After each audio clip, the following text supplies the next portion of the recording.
Good morning. Today we look at Judges 7 and 8.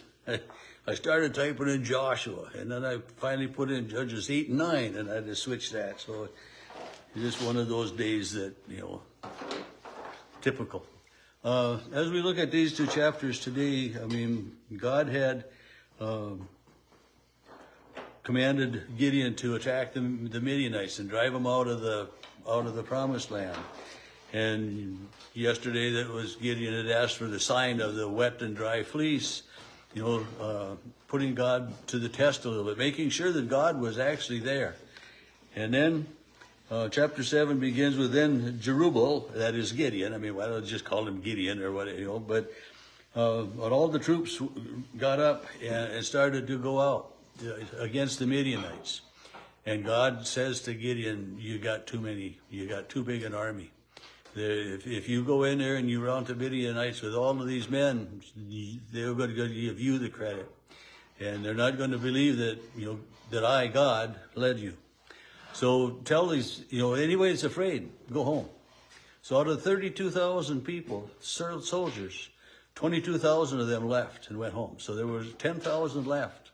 Pretty good sizable army yet. But, these Midianites were, it says so many that they couldn't number them with the camels and everything. If you look ahead to, verse 12 and 13, there were tremendous numbers of these people.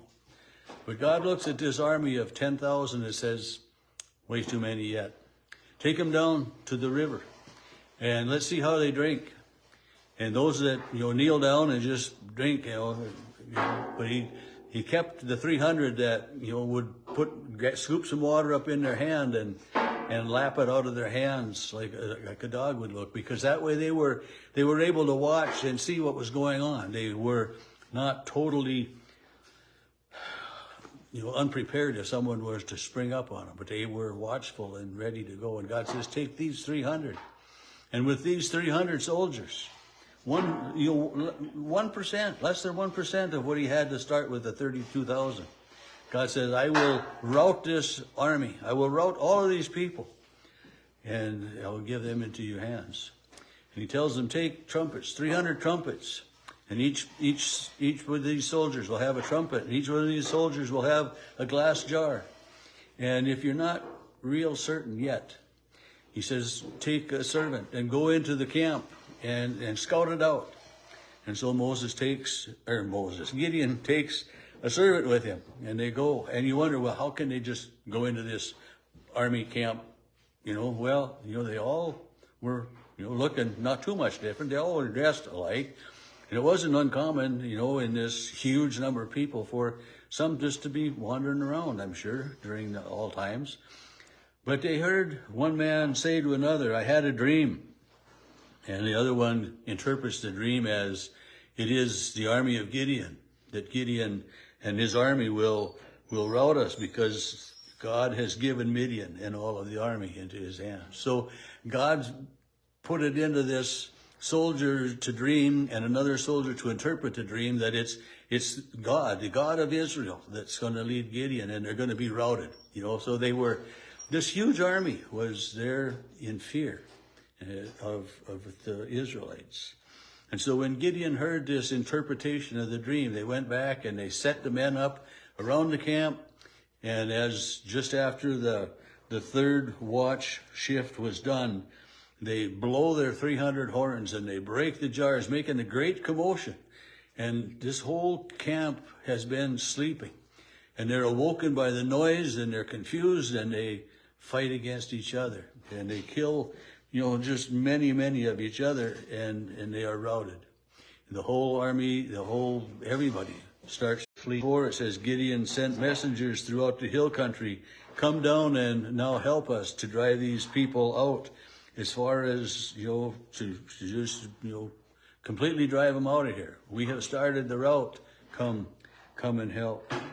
But in chapter 8 begins, it says, the Ephraimites said, why have you done this? You didn't include us. We're not going to help you now. And there were some, they just, Gideon and his men and these others, as they routed and chased these Midianites and everyone else out, they took a little bit of revenge against these that didn't help either. And so, it wasn't all peace and harmony, but after the rout of all of this battle, in verse 10 of chapter 8, the couple of guys were left with their army. It says about 15,000 in all. And for 120,000 men bearing arms had fallen. So Gideon went up and attacked the army because it was off its guard, and they all fled. And he threw the army into a panic. And so again, the hand of God is providing for the Israelites, leading and guiding, being faithful to what he tells them. It's just, like with Gideon, uncertain, but yet God leads and guides and protects and is faithful to what he has promised. And as we look at the end of the book of chapter 8 here, during the 40 years then that the Israelites lived and followed God, and verse 28, so the land rested 40 years in the days of Gideon. That God was leading and guiding. The people were following, listening. But as soon as Gideon dies, they forget. Not day one, but they start going back to worshiping false gods and verse 35, they did not exhibit loyalty to the house of Gideon or to God that way either. And it's just that ongoing circle of life of being faithful and following and then falling away and coming back and forth again. But as I'm going to back up to verse 22 of chapter 8. The Israelites said to Gideon, "Rule over us, you and your son and your grandson, for you have delivered us out of the hand of Midian." They want Gideon to be this king and his son and his grandson, to establish this lineage of rulers that they will follow.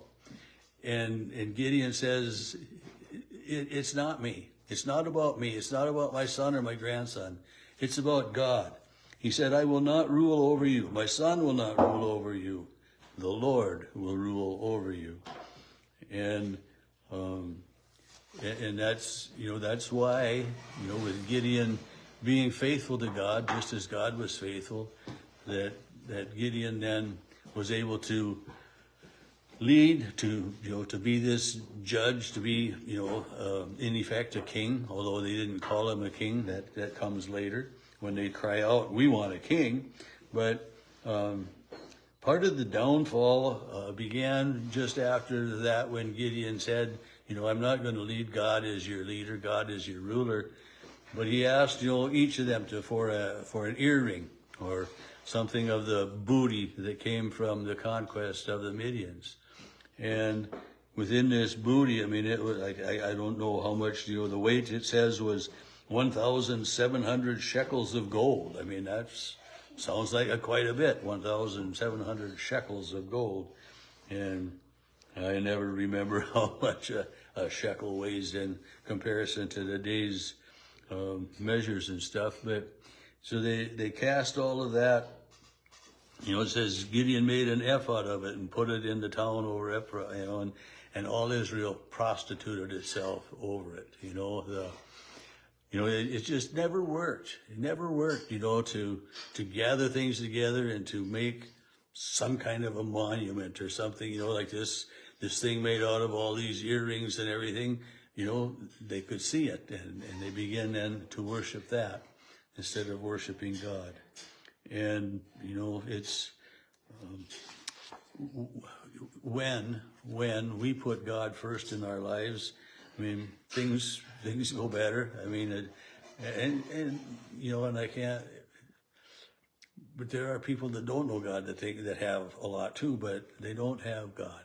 And I think, I'm firmly convinced that having God in our lives is one of the best things that we can have.